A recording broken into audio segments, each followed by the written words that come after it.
పరిశుద్ధ గ్రంథమైన బైబిల్ నుండి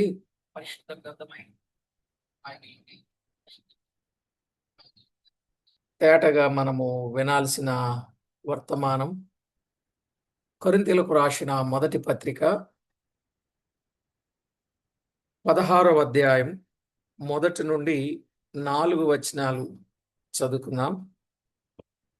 కొరింథీయులకు రాసిన మొదటి పత్రిక 16వ అధ్యాయం 1 నుండి 4 వచనాలు. పరిశుద్ధుల కొరకైన చందా విషయమైతే నేను గలతీయ సంఘములకు నియమించిన ప్రకారం మీరును చేయుడి.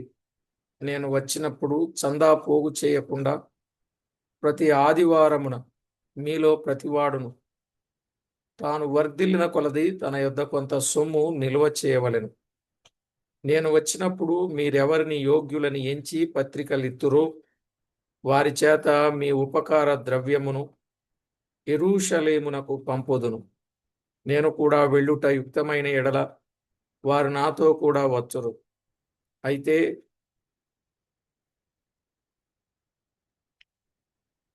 చదవబడిన ఈ లేఖనం కొరకై ప్రార్థన చేసి వాక్యాన్ని ధ్యానించాలి. స్తుతికి కారణభూతుడవైన మా ప్రభువా, స్తోత్రార్హుడవైన మా దేవా, మీ గణనామమునకు వందనములు, స్తోత్రములు, స్తుతులు చెల్లిస్తున్నాం. మమ్మను మీరెంతో ప్రేమించారు, కృపతో జ్ఞాపకం చేసుకున్నారు.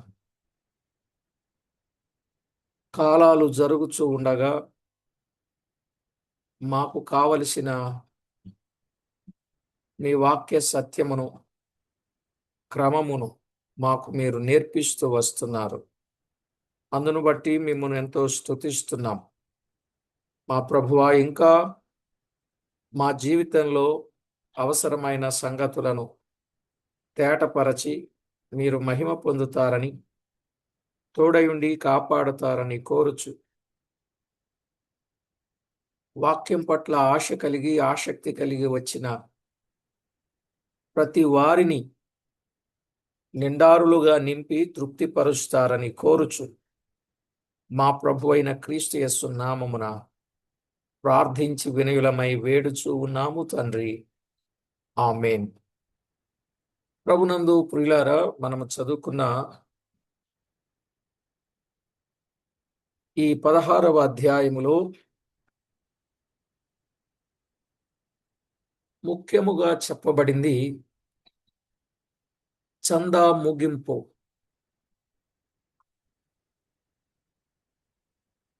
చందా ముగింపు 1-2 వచనాల్లో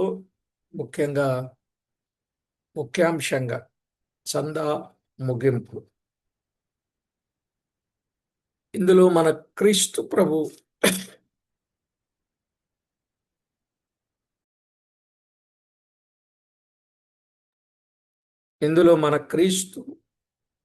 సువార్త పనికి మంచి సమయము దయచేయు క్రీస్తు. సువార్త పనికి మంచి సమయము దయచేయు క్రీస్తు. ఇందులో దాదాపు 24 వచనాలు ఉన్నాయి. ఈ 24 వచనాలను 5 భాగాలుగా మనం చేసుకోవచ్చు. 24 వచనాలు 5 భాగాలుగా మనం చేయొచ్చు. భాగములు 1 నుంచి 4 వచనాలు చందా వస్తువులు, చందా మరియు వస్తువులు.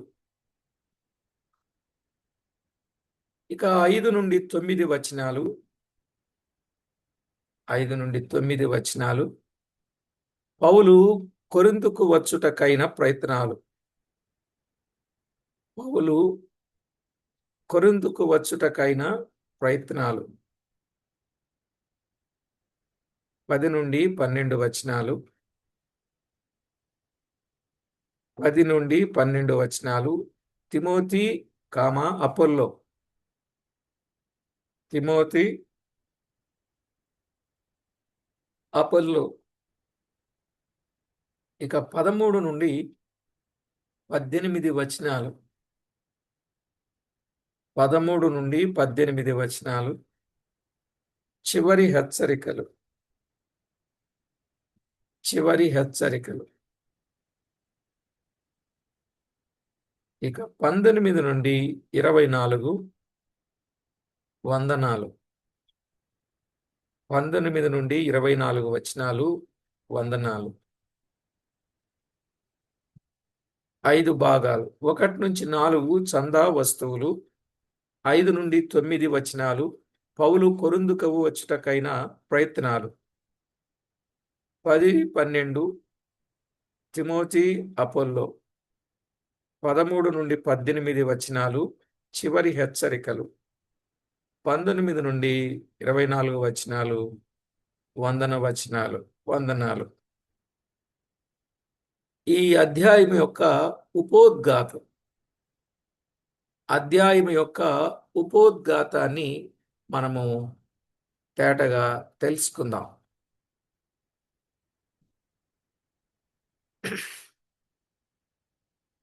అపోస్తలుని ద్వారా పరిష్కారము కావలసిన చివరి ప్రశ్నకు ఇప్పుడు వస్తున్నాం. అపోస్తలుని ద్వారా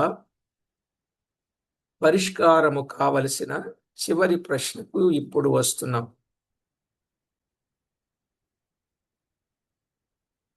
ఏంటంటే, యెరూషలేములోనున్న విశ్వాసులు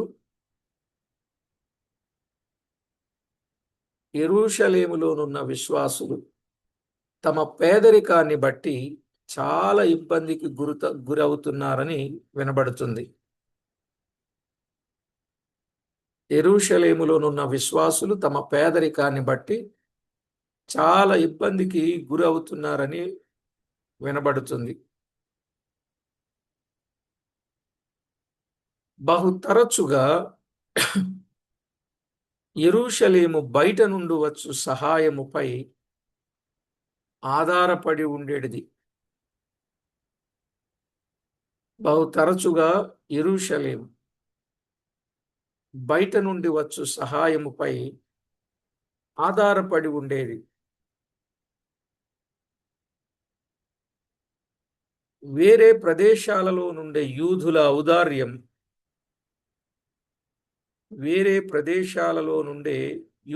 ఔదార్యం యెరూషలేములో నుండి యూదుల క్షేమాభివృద్ధికి సహాయకరముగా ఉండేది. వేరే ప్రదేశాలలో నుండే యూదుల ఔదార్యం అంటే ఉదార స్వభావం, అంటే దాతృత్వం అని.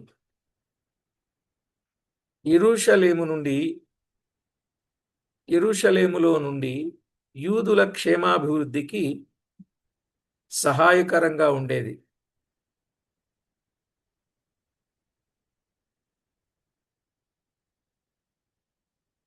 అయితే క్రైస్తవులనే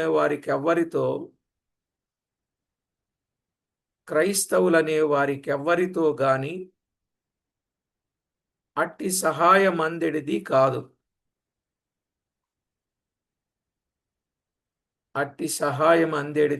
కాదు.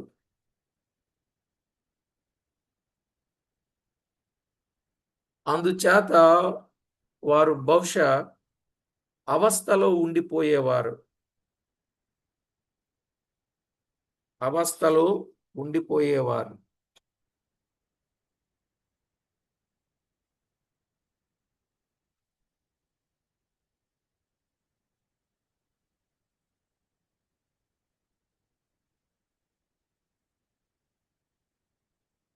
బహుశా అనే మాటకు అపోస్తల కార్యాలు 11:28లో ఏముందంటే, వారిలో అగబు అను ఒకడు నిలువబడి భూలోకమంతటా గొప్ప కరువు రాబోచున్నదని ఆత్మ ద్వారా సూచించెను. అది క్లౌదియా చక్రవర్తి కాలమందు సంభవించెను అని మనం చూస్తున్నాం.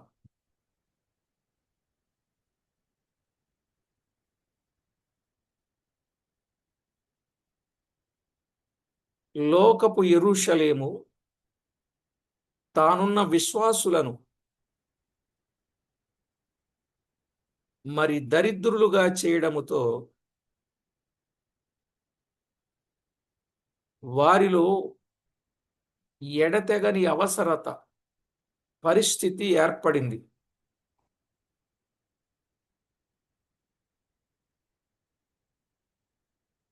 పేదరికానికి కారణం ఏదైనప్పటికీ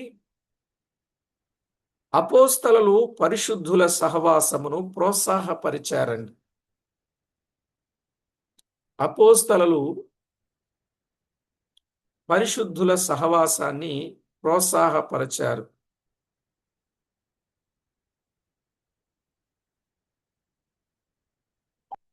అపోస్తలుల కార్యాల్లో 11వ అధ్యాయం 27 నుండి 30లో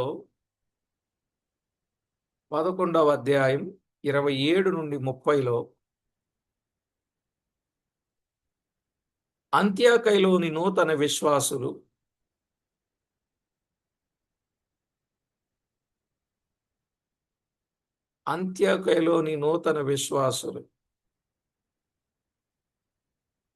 యెరూషలేములోనున్న విశ్వాసుల అవసరాల నిమిత్తం అంత్యోకయలోని నూతన విశ్వాసులు యెరూషలేములోనున్న విశ్వాసుల అవసరాల నిమిత్తం సహాయము అందజేస్తున్నట్లు చూస్తాం.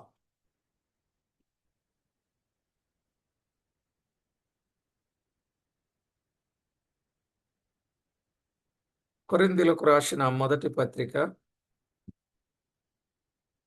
16:1-3 కొరింథీయులకు రాసిన మొదటి పత్రిక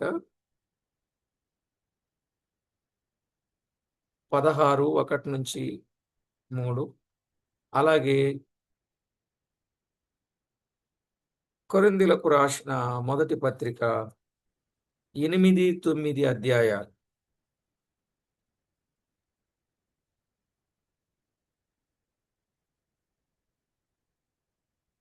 ఈ అధ్యాయాల్లో యెరూషలేములోనున్న పరిశుద్ధుల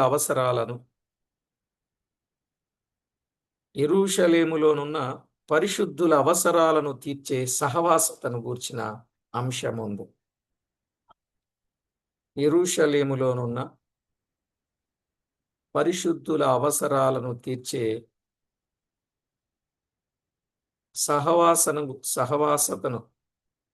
సహవాసమును గూర్చిన అంశం ఉంది.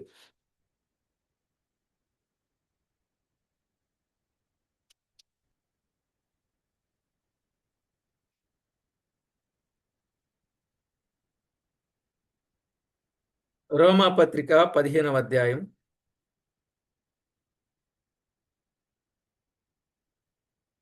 25-27. రోమా 15:25-27. ఈ వచనాల్లో యెరూషలేములోనున్న విశ్వాసులకు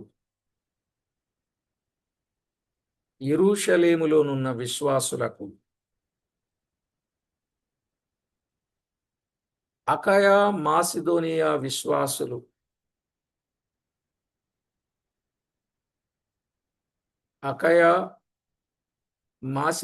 విశ్వాసులు ఇచ్చిన చందాను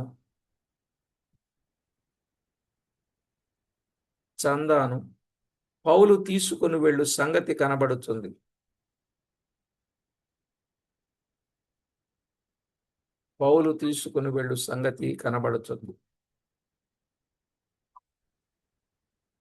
అట్టి అలవాటు ఒక సూత్రమును వెల్లడి చేస్తుంది.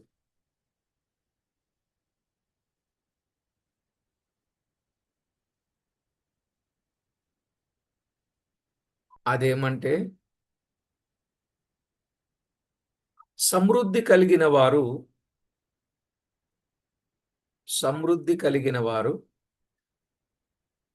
తమకు కలిగిన వాటిని లేని వారితో పంచుకొని తమకు కలిగిన వాటిని లేని వారితో పంచుకొని నిజమైన సహవాసము రుజువు చేయాలి. నిజమైన సహవాసం రుజువు చేయాలి.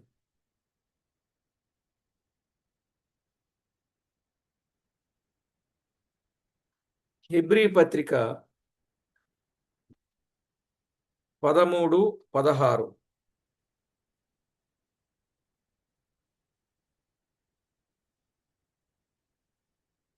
అక్కడేముందంటే, ఉపకారమును ధర్మమును చేయ మరచిపోకుడి, అట్టి యాగములు దేవునికిష్టమైనవి. ఉపకారమును ధర్మమును చేయ మరచిపోకుడి, అట్టి యాగములు దేవునికిష్టమైనవి.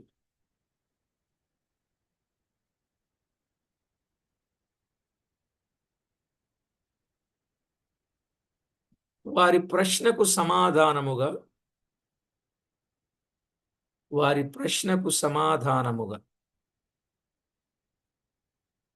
డబ్బు విషయమునకు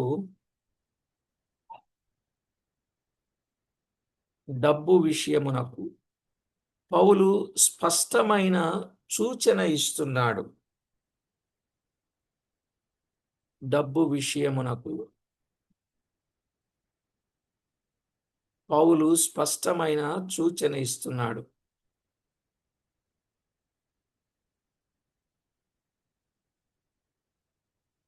అది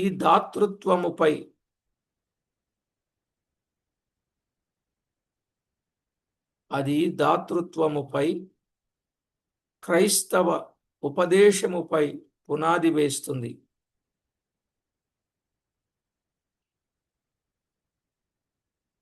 క్రైస్తవ ఉపదేశముపై పునాది వేస్తుంది.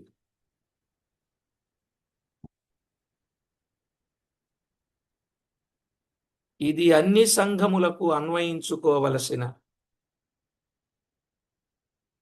అన్ని సంఘాలకు అన్వయించుకోవలసిన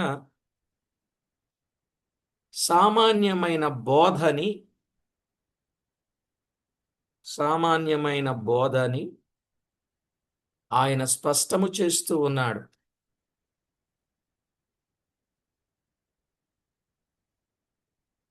ఈ సూత్రములను ఆయన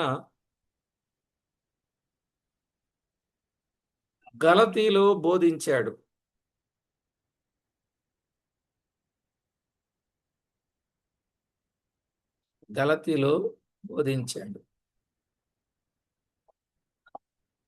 అపోస్తల కార్యాలు 11:27-30. అపోస్తల కార్యాలు 11:27-30. అలాగే గలతీ 2వ అధ్యాయం 9-10 వచనాలు. గలతీ 2:9 వచనాలు. అక్కడ ఉన్నట్లు మహాకరువు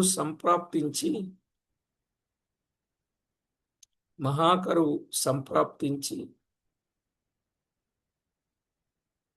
జనులను బహు దుఃఖమునందు ముంచి వేసింది.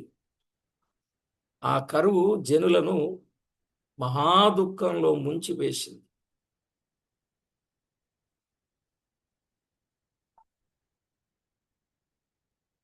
భాగ్యవంతులైన క్రైస్తవులు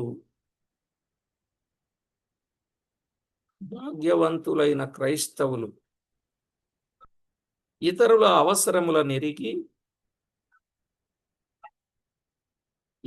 అవసరములెరిగి వారికి సహాయపడినట్లు ప్రోత్సహించిరి.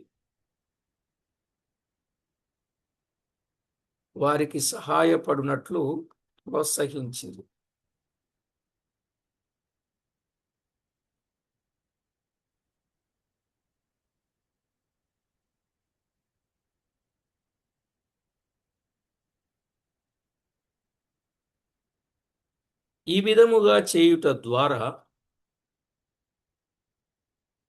విధంగా చేయటం ద్వారా అన్యుడైన విశ్వాసి, అన్యుడైన విశ్వాసి.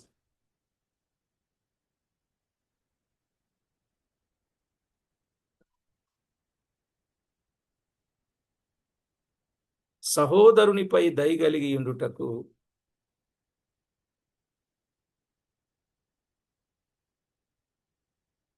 వీలు కలిగింది.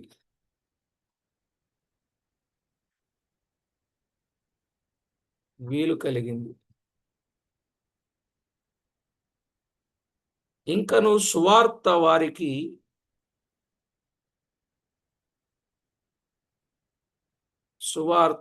వారికి యూదుల నుండి వచ్చినది కూడా జ్ఞాపకముంచుకున్నారు.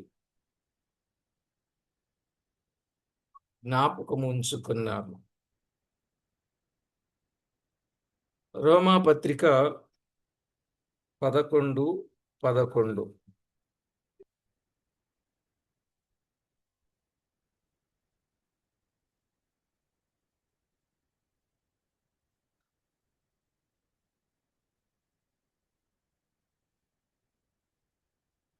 సువార్త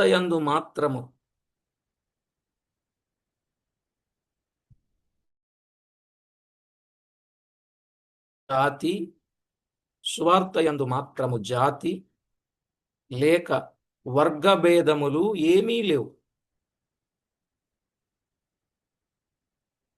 వర్గభేదములు ఏమీ లేవు.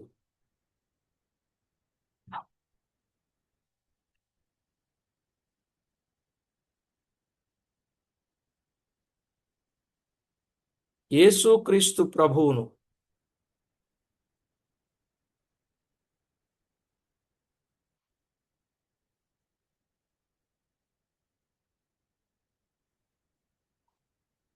మాదిరిగా తీసుకొని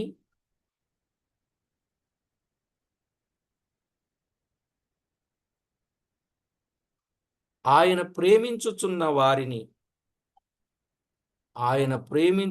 వారిని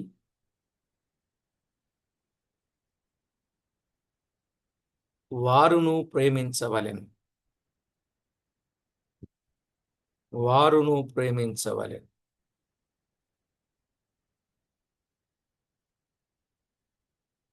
అయితే చంద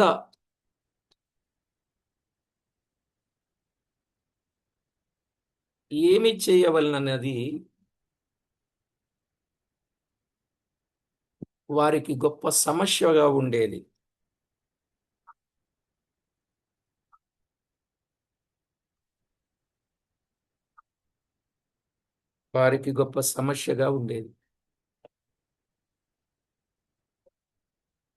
కనుక పౌలు ఈ సమస్యను పరిష్కారము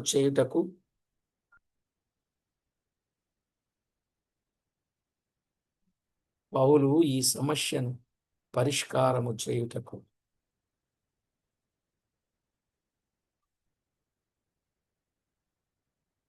ఆయన గలతీలో బోధించిన విధానమును చూపెట్టుచు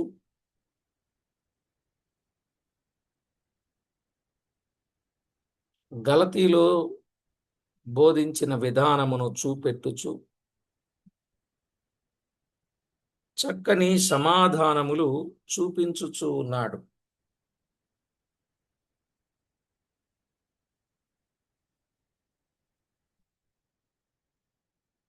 సమాధానములు చూపించుచూ ఉన్నాడు.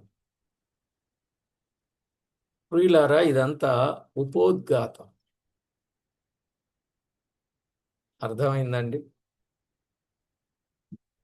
కనుక ఏదైతే అక్కడ సమస్యగా ఉందో ఆ సమస్యకు పరిష్కారం బహుశా పౌలు అన్నింటినీ పరిష్కరించుకుంటూ వచ్చాడండి కొరింథీ పత్రికలో.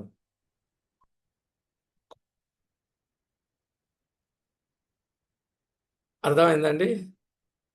కొరింథీ పత్రికలో అన్ని సమస్యలు పరిష్కరించుకుంటూ వస్తున్నాడు. ఇది చివరి సమస్య. డబ్బు పోగు చేయాలి. ఎందుకు? కారణం. పోగు చేసిన సొమ్ము ఎవరికి ఇవ్వాలి? కారణం. పోగు చేయాలి, ఎవరి దగ్గర నుండి పోగు చేయాలి? ఆ కారణం. ఇలా ఒక్కొక్క కారణాన్ని తేటగా ఈ 16వ అధ్యాయంలో వ్రాయబడింది. ఆ రోజు అక్కడ ఉన్నటువంటి పేదవారికి, బీదవారికి, ప్రభు పిల్లల్లో కొందరు ఉంటారు కదా, వారు ప్రభు పిల్లలే, వారి ఆత్మలు రక్షించబడ్డాయి, కాకపోతే పేదరికం. అలా పేదరికంలో ఉన్నవారికి ధనవంతులుగా ఉన్నవారు, వారు సహాయము చేయబద్దులుగా ఉన్నారని మాట మనం చూస్తున్నాం. ఒక్క మాట చెప్పనండి, ఈరోజు ఎంత సొమ్ము వచ్చినా సంఘంలో అది సంఘంలో నిలవబెట్టడం కొరకు, లేక పాస్టర్ గారి ఆదాయం కొరకు మాత్రమే దాన్ని ఉపయోగిస్తున్నారు. పాస్టర్ గారి సుఖభోగాల కొరకే ఉపయోగిస్తున్నారు కానీ సంఘములో ఉన్న బీదవారికి సహాయము చేయడం ఏ మాత్రం కనపడటంలే. నిజమంటారా కాదంటారా? నా మాట అర్థమైందా? సంఘములో వచ్చే సొమ్ము దాన్ని నిలువబెడుతున్నారు, కూడబెడుతున్నారు. బ్యాంక్ బ్యాలెన్స్ పెంచుతూ ఉన్నారు. అక్కడి నుంచి కొట్లాట్లు, గొడవలు, సమస్యలు, కోర్టు కేసులు. ఇప్పటికీ అలాగూ కేసుల్లో లాక్ అయిపోయిన సొమ్ము లక్షల కోట్లు ఉంది, తెలుసా మీకు? జాయింట్ అకౌంట్ అని పెడుతున్నారు, 2 వర్గాలు అవుతున్నారు. ఇప్పుడు ఆయన పెట్టనంటాడు సంతకం, ఈయన పెట్టనంటాడు. ఆ సొమ్ము అలాగ అయిపోయింది. ఎందుకంటే అలాంటి వాటి విషయంలో తీర్పు చెప్పడానికి కూడా వెళ్ళాను నేను, అందుకే నాకు ఆ విషయాలు తెలుసు. లక్షల లాగున బ్యాంక్ బ్యాలెన్స్లో చూపిస్తున్నారు, పోగేస్తున్నారు. అది సేవ కొరకు ఎప్పుడదప్పుడే ఖర్చు పెట్టాలి కానీ ఖర్చు పెట్టడం లేదు. పైగా దాని కొరకు పోట్లాడుకుంటున్నారు. ఆ వచ్చిన సొమ్ము స్వార్థ పరిచర్య కొరకు, సంఘములో ఉన్న బీదవారి కొరకు సహాయము చేయవలసింది బైబిల్ చెప్తుంది. కానీ కొందరు ఎంతొచ్చినా రాని అనుకుంటూ ఆ సేవకునికే ఉండిపోతుంది తప్ప బీదవారికి పంచే ఆలోచన నేటి దినాల్లో లేదు. అందుకే నిన్నగాక మొన్న సేవ మొదలుపెట్టి వీరు అభివృద్ధి అవుతున్నారు తప్ప సంఘములో ఉన్నవారు ఎవరు అభివృద్ధి కావటం లేదు. నేనన్నది మరలో అనుకోకండి. అది కొంతమంది జీవితంలో కళ్ళారా చూస్తున్నాం. నిజమా కాదా? మీరు నిజమని చెప్తే ముందుకెళ్తా. ఓకే, కళ్ళారా చూస్తున్నామండి.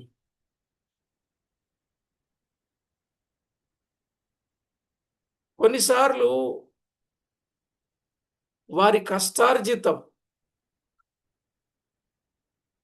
కొన్ని సంవత్సరాలకు వారిని అభివృద్ధి పదంలోనికి తేవచ్చు. కానీ నడమంతర సిరి వచ్చినట్లు ఆ సిరిని సంపాదించి మేమింత గొప్పవాళ్ళమని చెప్పుకునే వాళ్ళు ఉన్నారు. వాస్తవానికి ఆ సొమ్ము ఎవరికి ఇవ్వాలి? బీదలైన వారికి, నిరుపేదలైన వారికి సహాయం చేసేవారుగా ఉండాలి. ఒక ఆయన అన్నాడు, బ్రదర్, అందరిలాగా నేను ఉండనండి, వచ్చింది వచ్చినట్టు ఇతర సంఘముల ద్వారా, అది ఇండియానా ఫారినా,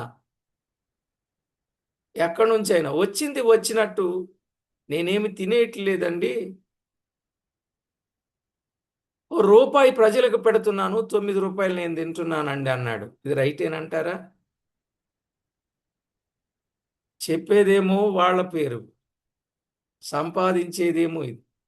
అందుకే మొత్తానికి ఈ మధ్య అమెరికా నుండి సొమ్ము రావడమే, ఫారిన్ నుండి సొమ్ము రావడమే ఆగిపోయింది. అవునా కాదు?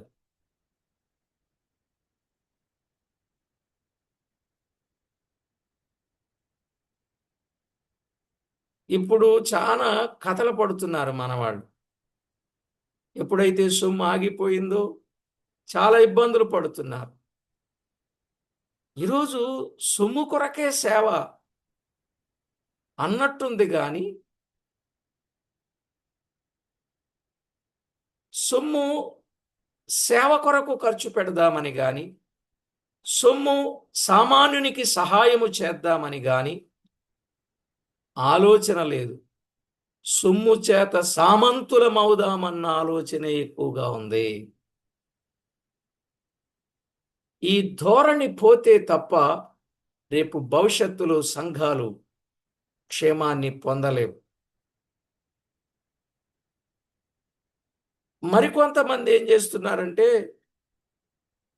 సంఘంలో ధనవంతులైనటువంటి వారు ఉండుట వలన వారు ధారాళత కలిగి సొమ్మిస్తూ ఉంటే అక్కడున్నటువంటి మందిరానికి ఎక్కువ ఖర్చు పెట్టేస్తున్నారు.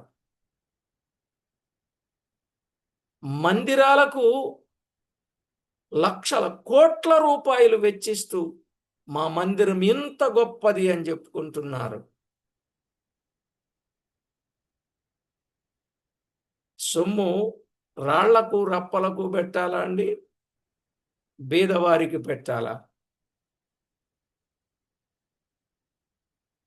ఈ వర్తమానం చాలా మందికి బాధ కలిగించవచ్చు. బాధ కలిగించినా బాగుపడితేదే చాలు.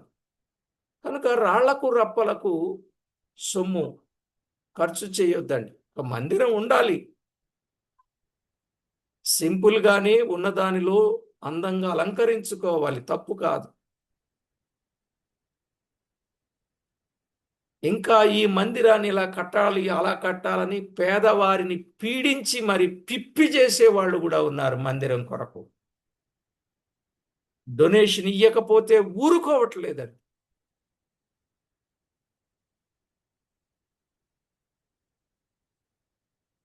పేదవాడు కూడా అప్పో సప్పో చేసి ఎంతో కొంత ఇవ్వాల్సిన పరిస్థితులు ఏర్పడుతుంది. ఆ విధమైన ధోరణి మంచిది కాదని చెప్తా ఉన్నాడు.